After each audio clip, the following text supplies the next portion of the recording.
il était là pour émailler ma douche. Et je sais même pas comment on a commencé à parler et comment on en est arrivé là, sur la physique quantique, sur la liberté, le sens qu'on construit, le sens de nos entreprises. Et en 5 minutes, j'étais dans une bulle avec lui, nos regards connectés. Lui, il avait ses outils dans la main, moi, mon téléphone, parce que je voulais retourner à mon bureau. Et puis, en fait, j'ai même pas pu penser à la suite de ma journée ou ce que je voulais aller faire. J'étais happée par la conversation, juste là, présente, dans ce que j'appelle, et puis les Grecs anciens ont un mot pour ça, en fait, le temps haïon, en fait, c'est pas le temps qui s'écoule, c'est le temps qui s'étire et qui passe vite aussi. C'est ce qu'on ressent, en fait, quand on est amoureux, par exemple. Et ça a duré, je sais pas, cette conversation, peut-être 10 minutes, mais c'était un condensé de séances de mentoring, quoi. Il m'a dit qu'il avait plusieurs mois de commandes, que son agenda était plein, que son équipe tournait super bien, que les affaires, elles allaient. Et puis, ouais, encore une fois, on a parlé de physique quantique. C'était vraiment un truc de fou. Et puis, il m'a dit qu'il voulait pas grandir. J'ai pas construit cette entreprise pour me retrouver dans une prison. Et je dois dire qu'en fait, je repense souvent à lui, euh, parce qu'il sait son chiffre, il sait le seuil de où la liberté commence, où engager ne veut pas forcément dire grandir plus, mais pour lui, ça veut dire gérer, porter, ça veut dire plus de soucis. Il a fait l'équation, puis il a dit non merci. Et la plupart de mes clients, ils mettent des années pour arriver à ce point-là, et puis c'est au moment où ils arrivent vers moi. Et puis moi, j'y suis arrivée par un autre chemin, que j'ai vécu en travaillant avec Maud et Léa et avec d'autres assistants, présents ou à distance, peu importe. Mais à un moment donné, en fait, et je remets pas en question qui elles étaient, le beau travail qu'on a fait ensemble et tout ça, mais à un moment donné, j'ai réalisé que quelque chose de si simple était devenu inconfortable, en fait. Je voulais pas travailler plus et me presser pour augmenter mon chiffre d'affaires pour pouvoir payer leur salaire. Euh, et encore une fois, ça remet pas en question qui elles étaient. C'était simplement, en fait, que ce qui me convenait pas venait de la structure que j'avais créée. Et puis pourquoi? Pour faire plus, pour être plus productive, sans être forcément plus heureuse. Et ce qui me rend heureuse, c'est ça, en fait. C'est ce qui s'est passé avec les meilleurs.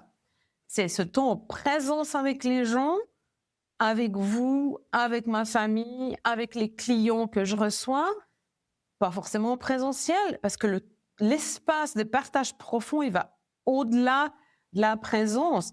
C'est quelque chose de réel entre deux personnes. Et puis, je pense que si vous écoutez cet épisode, c'est que vous voyez exactement ce que je pense et ce que j'essaie d'écrire. Et donc, je pense que vous avez aussi conscience de ce qui se passe en ce moment dans l'énergie collective. Et moi, je ne crois pas aux coïncidences. Et ce qui se passe, c'est une invitation à regarder en face ce qui est devenu inadapté. Les structures qu'on a construites sur des critères qui étaient peut-être pas vraiment les nôtres, je sais pas, par exemple, la croissance pour la croissance, on va prendre une phrase toute faite. L'équipe, parce que c'est ce qu'on est censé faire quand on a un business qui marche. Le processus complexe, parce qu'on a dit que c'était ça qui était professionnel. Mais aujourd'hui, avec Saturne en Bélier, la Sleeping Cross of Phoenix, alors je vous fais pas un cours d'astrologie, je vous laisse aller creuser, ni de Human Design, faites vos recherches.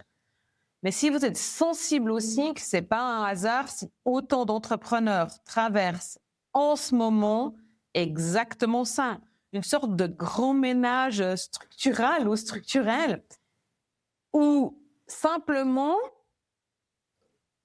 ce qui ne tient plus, c'est tout. Alors la question concrète que je vous pose là maintenant, parce que je ne veux pas rester dans le vague et puis on va descendre dans le tangible de votre quotidien, c'est qu'est-ce qui, dans votre entreprise, vous permet de récupérer de l'espace pour être avec l'autre? Et ça, c'est propre à chacun. Je ne peux pas vous donner une réponse universelle, c'est du sur-mesure, c'est pour ça qu'on travaille ensemble. Mais moi, je peux vous poser les questions là maintenant. Est-ce que vos outils vous servent ou est-ce que c'est vous qui les servez? Est-ce que votre offre, telle qu'elle est structurée aujourd'hui, vous donne la liberté d'être pleinement là avec vos clients? Ou est-ce que c'est votre offre qui vous épuise, même quand vos clients sont là? C'est simple, en fait. Et puis, si je reprends un exemple simple, est-ce qu'un prépaiement en ligne, au moment de la prise de rendez-vous, vous libère du temps et de l'énergie? Ou est-ce que, au contraire, pour vous, ces points de contact en amont de la relation et de la séance de travail, pour une séance de service, est-ce que pour vous, c'est ça qui construit la relation et ça démarre là, à ce moment-là, et ça ne peut pas être automatisé? Il n'y a pas de bonne réponse, il y a juste votre réponse à vous.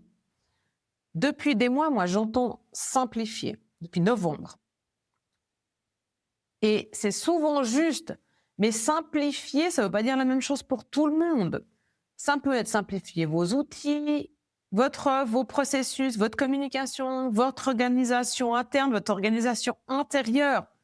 Mais ça peut aussi vouloir dire arrêter de chercher à simplifier ce qui n'a pas besoin de l'être et plutôt identifier ce qui vous coûte sans vous nourrir. Peut-être que c'est ça que ça signifie pour vous. Pour moi, ça signifie réduire le nombre d'outils que j'ai parce que j'en ai beaucoup trop et c'est une charge mentale. Et ça complexifie en fait, et ça déstructure ma pensée. Déjà ça. Et ça veut dire aussi revoir ma structure d'offre en la simplifiant de manière à arriver plus rapidement au résultat. Je suis en train de travailler dessus, vous verrez bien à quoi ça ressemble.